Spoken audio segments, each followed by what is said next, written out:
తీసుకోవాలి, ముందు చెక్కింగ్ ఉంది. మా పెద్దలు కూడా టికెట్ తీయలేదా?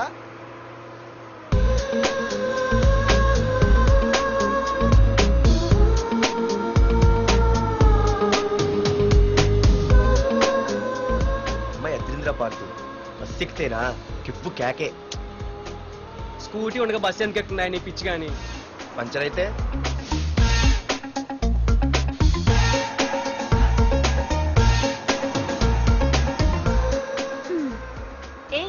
నువ్వేంటే బస్ లో? స్కూటీ ఏమైంది? ఏ ఇడియట్ దిష్టి పెట్టాడు, అది పంచర్ అయింది. ఇంకెవరు?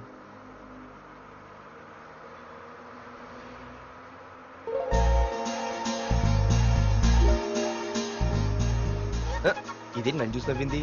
అడిగేస్తే పోలే. ఎక్స్క్యూజ్ మీ, మీరు నా వంక చూసి నవ్వారు. నేను మీకు ముందే తెలుసా? హూ ఆర్ యూ అంటే హూ ఆర్ యూ, ఇంగ్లీష్కి ఏం తక్కువ లేదు. ఏ కండక్టర్, బస్ మళ్ళీ ఎందుకు ఆగిందయ్యా?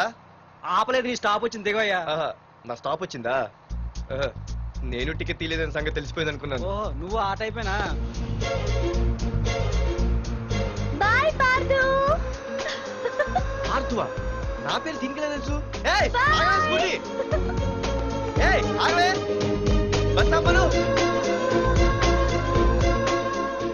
అందరికీ మనం ఇస్తాం షాకులు, ఇదే నాకు ఇచ్చింది షాకు. Time bad. ఇది నా పర్సు. ఏమే కూర్చొని తినడానికి కిచెన్ డైనింగ్ టేబుల్ సరిపోలేదా? మెట్ల మీద సెట్ అయ్యో. ఏడ్చావులే. అవును, కొత్త కాలేజ్ ఎలా ఉంది? అన్ని యావరేజ్ ఫేస్లేనే. కష్టమే ఈ కాలేజ్ కూడా. ఏంటి, ఒక్క అమ్మాయి కూడా నచ్చలేదా? కాలేజ్ పక్కన పెడితే బస్ లో ఒక అమ్మాయిని చూసానే, అబ్బబ్బబ్బబ్బబ్బా ఇంతమంది అమ్మాయిని చూసాను గానీ ఫస్ట్ టైం టచ్ చేసిందే. అబ్బో, కానీ పర్సు కొట్టేసింది. చీ దొంగదా. హే గట్టిగా ఓకే, నాన్న విన్నా అంటే దాంట్లో రూపాయి లేకపోయినా 1000 రూపాయలు ఇట్లెడతాడు. నువ్వేం వరి అవక, నాన్న లోపల టీవీలో లేనవైపోయారు. రాష్ట్రాన్ని పరిపాలిస్తున్నది ప్రజల చేత ఎన్నుకోబడ్డ ప్రజాప్రతినిధులా కాదు, రౌడీలు దాదాలు. ఈ ప్రకాష్ అనేవాడు సిటీలో ఒక రాజైతే వాడి తమ్ముడు యువరాజులాగా.